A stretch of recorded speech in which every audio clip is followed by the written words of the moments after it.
నిన్న ముఖ్యమంత్రి రేవంత్ రెడ్డితోటి అక్కడ ఉన్నటువంటి దేవ్జీ కావచ్చు, రాజిరెడ్డి, మిగతా ఉన్నటువంటి చాలామంది అగ్రనేతలు మావోయిస్టులో ఇటీవల లొంగిపోయినటువంటి వాళ్ళు వీళ్ళంతా కూడా తెలంగాణకు సంబంధించినటువంటి వ్యక్తులే కాబట్టి ముఖ్యమంత్రితోటి నిన్న సచివాలయంలో భేటీ కావడం జరిగింది. ఆయనతో కాసేపు మాట్లాడడం జరిగింది.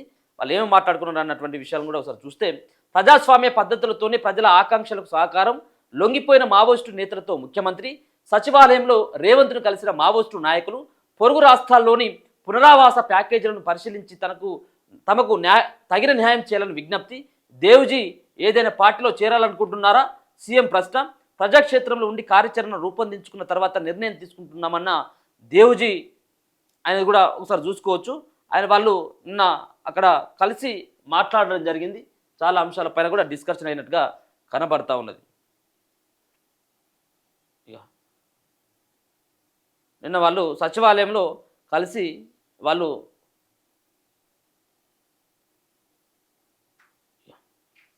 హింస ఏ సమస్యకు శాశ్వత పరిష్కారం కాదని, ప్రజాస్వామ్య పద్ధతుల ద్వారానే ప్రజల ఆకాంక్షలు నెరవేరుతాయని సీఎం రేవంత్ రెడ్డి అన్నారు. ఇటీవల లొంగిపోయిన 6 మావోయిస్టు అగ్రనేతలు నిన్న రేవంత్ రెడ్డిని సచివాలయంలో కలిశారు. దేవ్జీ, రాజిరెడ్డి, ప్రసాదరావు, కల్పన, బడే చొక్కారావు, నరసింహారెడ్డిలను ఎస్ఐబి అధికారులు సచివాలయానికి తీసుకొచ్చిండ్రు.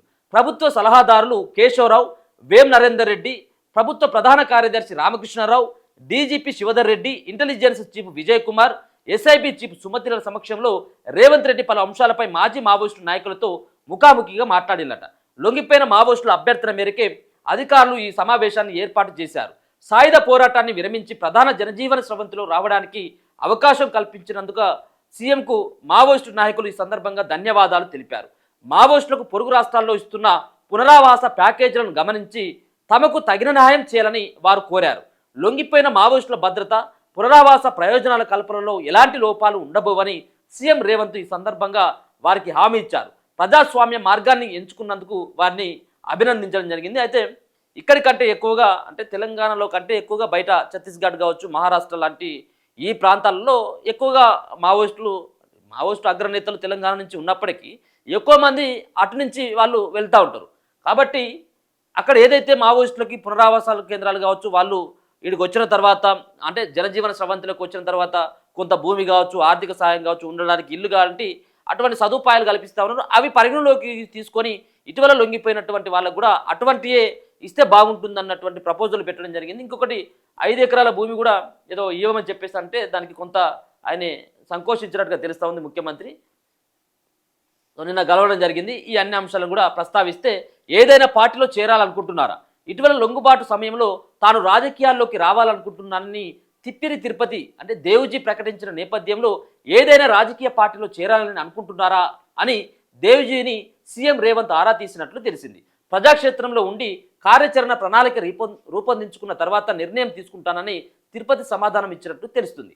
ఇతర రాష్ట్రాల్లో లొంగిపోతే తమకు 1 కోటి పునరావాస ప్యాకేజీ వచ్చేదని, ఇక్కడ కేవలం 25 లక్షలు ఇచ్చారని, ఈ విషయంలో చొరవ తీసుకోవాలని తిరుపతి కోరినట్టు తెలిపింది. అంటే వేరే కాడ ఇక్కడ ఈ తెలంగాణలోనే ప్రత్యేకంగా ఇటువంటి వాళ్ళు మావోయిస్టు కీలకమైనటువంటి నేతలు ఎందుకు లొంగిపోయినరు అంటే, కొంత మావోయిస్టు పార్టీకి కొంత అనుకూలమైనటువంటి ప్రకటనలు, అంటే కర్రెగుట్టలో జరుగుతున్నటువంటి ఆపరేషన్ కాగారికి కొంత విరుద్ధంగా దాన్ని ఆపాలనో, లేకపోతే మావోయిస్టుల పైన ఇట్లాంటి దమనకాండ సరైనటువంటి విధానం కాదు అని చెప్పేసి ముఖ్యమంత్రితో పాటు కొంత ప్రభుత్వంలో ఉన్నటువంటి చాలామంది మాట్లాడడం జరిగింది. కాబట్టి ఇక్కడ ప్రభుత్వం కానీ పోలీసు వ్యవస్థ కానీ మావోయిస్టులు కొంత, అంటే మావోయిస్టులతో పోలీసులు అంత క్లోజ్గా మూవ్ అవ్వడం కాదు, కానీ కొంత ప్రభుత్వం వాళ్ళ పట్ల కొంత సానుకూలంగా ఉండడంతో కలిసి వచ్చేటువంటి అంశం కాబట్టి వాళ్ళంతా ఇక్కడ లొంగిపోవడానికి ప్రత్యేకంగా ప్రయత్నాలు చేయడం జరిగింది.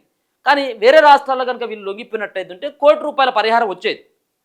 వీళ్ళకు ఈ ప్రభుత్వం కూడా లొంగిపోయింది కాబట్టి కేవలం 25 లక్షల పరిహారం సరైనది కాదు. ఈ పరిహారం సంబంధించినటువంటి విషయంలో కూడా, అంటే పునరావాస ప్యాకేజ్ ఏదైతే ఉందో ఈ పునరావాస ప్యాకేజీ ఇంకా పెంచాలి, 25 లక్షలు కాదు, మాకు ₹1 కోటి కూడా ఇచ్చేందుకు కొంత చూడండి అని చెప్పేసి నిన్న ముఖ్యమంత్రి రిక్వెస్ట్ చేయడం జరిగింది. నిన్న ఆయన కూడా మాట్లాడడం జరిగింది దేవ్జీ. ఇక తుపాకీ సిద్ధాంతం నడవదు దేవ్జీ అంటే లొంగిపోయినటువంటి ఇటీవల చాలామంది మాట్లాడిన ఆశన్న కావచ్చు, అలాగే మల్లోజుల ఆయన కూడా మాట్లాడడం జరిగింది. ఇక మనం ఏదైతే సిద్ధాంతం కోసం ఏదైతే మనం అడవి బాట పట్టడం జరిగిందో, అంటే తుపాకీతోటి ఇక మనం అనుకున్నటువంటి లక్ష్యాన్ని, గమ్యాన్ని మనం చేరుకున్నటువంటి అవకాశం లేదు. కాబట్టి తుపాకీ సిద్ధాంతానికి మనం ఫుల్ స్టాప్ పెట్టాల్సినటువంటి అవసరం ఉంది. మిగతా వాళ్ళని కూడా రమ్మని చెప్పేసి ఏదో మాట్లాడినట్టుగా తెలుస్తున్నది. లొంగిపోయిన మావోయిస్టులకు తెలంగాణ ప్రభుత్వం ప్రకటించిన పునరావాస పాలసీ బాగుందని దేవ్జీ అన్నారు. సీఎంతో సమావేశం అనంతరం ఆయన మీడియాతో మాట్లాడుతూ పునరావాస ప్యాకేజీని కోటికి పెంచాలని కోరినట్టు తెలిపారు. లొంగిపోయిన మావోయిస్టులకు 5 ఎకరాల భూమి ఇవ్వడం సాధ్యం కాదని సీఎం తెలిపారని, అయితే ఇల్లు, ఉద్యోగం, జీవన భృతి కల్పిస్తామని హామీ ఇచ్చినట్టు తెలిపారు. ప్రభుత్వం అనుమతి ఇస్తే రాష్ట్రంలోని జైళ్లలో ఉన్న మావోయిస్టులను కలుస్తామని చెప్పారు. అనంతరం అందరం కలిసి ప్రజలకు బహిరంగ లేఖ రాస్తామని తెలిపారు. దేశంలో ఇకపై తుపాకీ సిద్ధాంతం నడవదని అన్నారు. ఆ మార్గంలో వెళ్లే వారికి ఈ విషయాన్ని వివరిస్తామని వెల్లడించడం జరిగింది. అయితే ఇప్పుడు చాలామంది కొంతమంది ఏమో పోలీసులకు చిక్కడం జరిగింది. ఎదురుకాల్పులో కొంతమంది ప్రాణాలు కోల్పోతే కొంతమంది పోలీసులకు దొరకడం జరిగింది. వాళ్ళు ఇప్పుడు వివిధ జైళ్ళలో ఉన్నారు. వాళ్ళను కూడా కలిసి ఒకవేళ వాళ్ళు మళ్ళీ ఎలగకపోయినా రేపు రిలీజ్ అయినా మళ్ళీ అడవి బాట పట్టకుండా కొంత వాళ్ళకి మోటివేషన్ చేస్తాం మేము. అంటే ప్రజాక్షేత్రంలో ఉండి మనం వేరే రకమైనటువంటి మార్గాన్ని ఎంపిక చేసుకున్నటువంటి అవకాశం ఉంది కాబట్టి వాళ్ళకు ఒక్కసారి కలిసేటువంటి అవకాశం మాకు ఇవ్వండి, మేము వాళ్ళని ఆ దారిలోకి తీసుకొస్తాము, కాబట్టి మా యొక్క విజ్ఞప్తిని స్వీకరించండి అని చెప్పేసి నిన్న ఆయన మాట్లాడడంతో పాటు నిన్న కొంత 5 ఎకరాల భూమికి సంబంధించిన విషయంలో రేవంత్ రెడ్డిని అడుగుతూ దాన్ని కొంత పక్కకు జరిపినప్పుడు అది సాధ్యమైనటువంటి వ్యవహారం కాదు అని చెప్పేసి ఆయన కూడా చెప్పడం జరిగింది. మరి మావోయిస్టులు ఏ పంతాన్ని ఎన్నుకోబోతా ఉన్నారు? ఇప్పుడు వాళ్ళు తుపాకీ పట్టి వాళ్ళు అనుకున్నటువంటి రాజ్యం దిశగా ప్రయత్నాలు చేసినప్పటికీ అది కుదరలేదు. మొత్తానికి మావోయిస్టు పార్టీ విచ్ఛిన్నం అయిపోయింది, ఎక్కడికక్కడ ఆగమైపోయింది, అంత అయిపోయింది, క్లోజ్, చాప్టర్ అంతా క్లోజు. అది మార్చి 31 వరకు మొత్తం అంతమే చేస్తాం మావోయిస్టు పార్టీ అని చెప్పేసి కేంద్రం ఆల్రెడీ ప్రకటించింది. దానికి దిశగానే ఒక పక్కన ఇటువంటి వాళ్ళు, దేవ్జీ లాంటి వాళ్ళు, రాజిరెడ్డి లాంటి వాళ్ళు లొంగిపోతే ఇడ్మా లాంటి వ్యక్తులు కూడా చనిపోవడం జరిగింది. చాలామంది చనిపోయారు. ఇక ఉన్నటువంటి కొంతమంది మాత్రమే ఉన్నారు. వాళ్ళు కూడా జనజీవన స్రవంతిలోకి రావడానికే వాళ్ళు కూడా ప్రయత్నిస్తున్నట్టుగా తెలుస్తూ ఉంది. మరి జనజీవన స్రవంతిలోకి వచ్చిన తర్వాత, అంటే ప్రజాక్షేత్రంలోకి వచ్చిన తర్వాత వీళ్ళందరూ ఏమైనా మూకుమ్మడిగా ఏమైనా పార్టీ పెట్టేటువంటి అవకాశం ఉంటుందా, లేకపోతే ఎవరికి వారు ఇండివిజువల్గా వాళ్ళ కార్యాచరణ రూపొందించుకొని మరి రాజకీయాలు ఉంటారో ఇంకేందనేది తెలియదు. సరే, మొత్తానికైతే మాత్రం వాళ్ళైతే కొంత మొన్న దేవ్జీ లొంగిపోయిన తర్వాత పోలీసుల ముంగట ఆయన ప్రకటన చేయడం జరిగింది. అంటే రాజకీయాల వైపు వెళ్ళాలనుకుంటున్నటువంటి ఒక ప్రకటన ద్వారా అది మరి రేవంత్ రెడ్డి కూడా ఇదే అంశాన్ని ఆయనే మొన్న ఆడ మాట్లాడింది కాబట్టి ఏమైనా పార్టీలోకి ఏమైనా ఎటైనా వెళ్ళేటువంటి అవకాశం ఉందా అని చెప్పేసి అన్నప్పుడు ప్రజా అభిప్రాయం మేరకు మా యొక్క నిర్ణయం ఉంటుందన్నటువంటి అంశాన్ని దేవ్జీ చెప్పడం జరిగింది.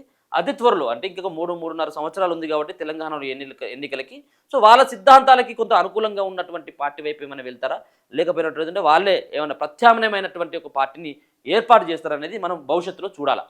నిన్న కలవడం జరిగింది వాళ్ళ ముఖ్యమంత్రి రేవంత్ రెడ్డిని.